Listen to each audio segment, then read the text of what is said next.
Hello everyone, hope you all are fit and fine. आज हम start कर रहे हैं chapter 6 phraseography. Phraseography is the writing of two or more words together without lifting the pen. अगर pen या pencil को बिना उठाए हम कोई वर्ड्स को ज्वाइन करते हैं तो वो फ्रेजियोग्राफी कहलाता है। जो आउटलाइन बनती है उसे फ्रेजियोग्राम कहते हैं। इसके कुछ एग्जाम्पल्स हम समझ लेते हैं, जैसे कि I have, I above the line होता है और हैव ऑन द लाइन, तो इन दोनों को हम ज्वाइन कर सकते हैं और दोनों की पोजीशन भी वही रहेगी। ये अबव द लाइन बन गया और ये ऑन द लाइन टच हो गया। अब आई थैंक यू में आई के साथ थैंक ज्वाइन किया, साथ में यू ज्वाइन कर दिया। आई अबव द लाइन होता है और थैंक अबव द लाइन होता है, दोनों तो अबव द लाइन है, बट यू को हम इसके साथ above the line on the line नहीं रख सकते, तो इसी के साथ ज्वाइन हो जाएगा। अब नेक्स्ट है विद मच, क्योंकि मच अबव द लाइन होता है तो विद के साथ मच को हम अबव द लाइन बना देंगे। विद विच के साथ विच को हम ऑन द लाइन ले जाएंगे क्योंकि विच की पोजीशन ऑन द लाइन होती है। विद ईच को हम थ्रू द लाइन बनाएंगे क्योंकि ईच की आउटलाइन थ्रू द लाइन बननी चाहिए।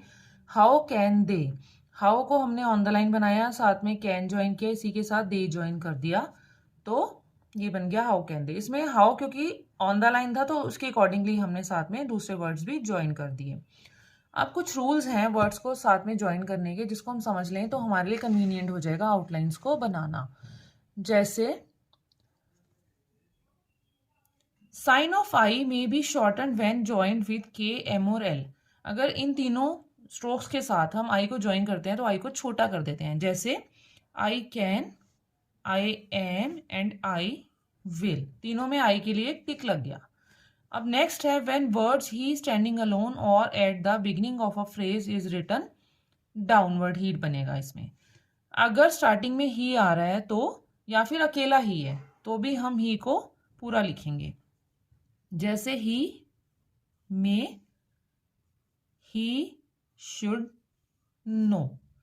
अब इसमें हमने डाउनवर्ड ही लिखा, थ्रू द लाइन लिखा क्योंकि ही थ्रू द लाइन लिखा जाएगा, और साथ में मे क्योंकि ही में ई का वॉवल आ रहा है, उसके अकॉर्डिंगली ये थ्रू द लाइन होना चाहिए।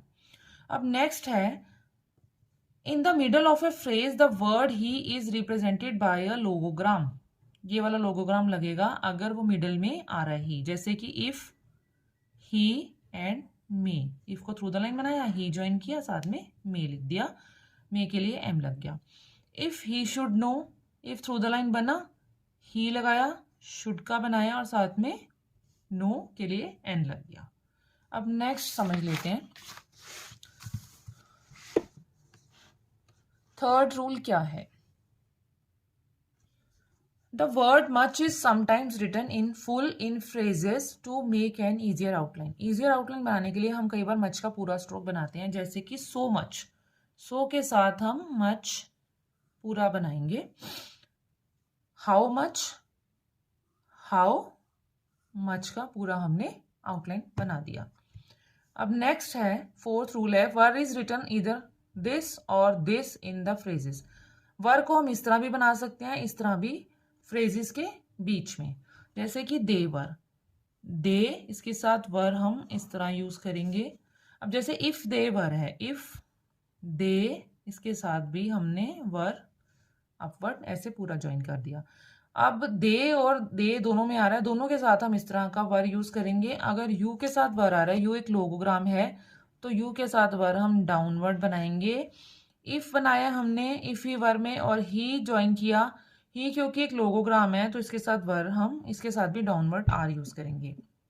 अब नेक्स्ट है in phrases the word him is written with dot vowel.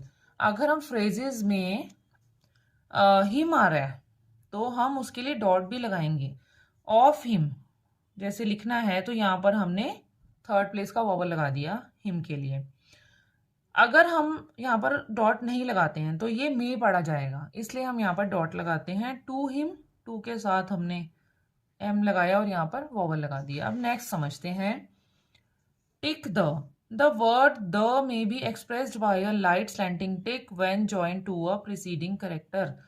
अगर पहले कोई करेक्टर आ रहा है, कोई वर्ड आ रहा है, उसके बाद हमने द लिखना है तो हम द के लिए टिक लगाते हैं। इसके कुछ एग्जांपल समझ लेते हैं। फर्स्ट है it may be written downward from right to left. Right to left ये लिखा जाएगा जैसे कि of the, right to left हमने टिक लगा दिया। And the should the, with the, by the, if the and have the. इसमें हमने विद, बाय या जिसके लिए जो भी स्ट्रोक बनाया जाता है उस तरह की आउटलाइन बनाकर हमने साथ में द के लिए टिक लगा दिया। Next, it may be written upward from left to right. Left to right tick कब लगेगा? जैसे कि beyond the, what the, how the, at the, which the, was के लिए डार्क लगेगा, जी का the, on the and but the. On the but the में हम एंगल थोड़ा सा कम बनाएंगे ताकि हम टिक को इजीली हम इसके साथ ज्वाइन कर सकें। नेक्स्ट कुछ ग्रामर लॉग्स हैं, देख लेते हैं। जैसे थैंक या थैंक्ड के लिए हम इथ का स्ट्रोक बनाते हैं अबव द लाइन, थिंक के लिए ऑन द लाइन बनाते हैं, दो के लिए डार्क, दी का स्ट्रोक बनेगा अबव द लाइन बनेगा, देम के लिए ऑन द लाइन स्ट्रोक बनेगा, डार्क बनेगा, वॉज के लिए जी का बनेगा, ऑन द लाइन बनेगा, और हुज के लिए थ्रू द लाइन जी का स्ट्रोक बनेगा, शेल के लिए इश का स्ट्रोक बनेगा ऑन द लाइन, विश के लिए थ्रू द लाइन बनेगा इश का स्ट्रोक, विद के लिए इस तरह से बनाएंगे semi circle, left semi circle बनेगा, व्हेन के लिए left semi circle on the line, what के लिए right semi circle above the line, would के लिए on the line right semi circle बनेगा, ओह या ओ के लिए अबव द लाइन बनेगा, ही के लिए ऑन द लाइन बनेगा, ये दोनों डार्क बनेंगे। ये तो हो गया चैप्टर 6, यहीं पर ख़त्म होता है। अब ख़त्म करने से पहले मैं आपको बता दूं कि पिछली मेरी वीडियोस में मैंने कॉन्सोनेंट, वॉवल सब कुछ क्लियरली समझा रखा है वीडियोस में। अगर आप देखना चाहते हो तो आपको डिस्क्रिप्शन बॉक्स में उसका लिंक मिल जाएगा, आप जाकर देख सकते हो। और नेक्स्ट वीडियो है हमारी सर्कल एस एंड जेड। तो मिलते हैं अपनी नेक्स्ट वीडियो में, तब तक के लिए बाय बाय।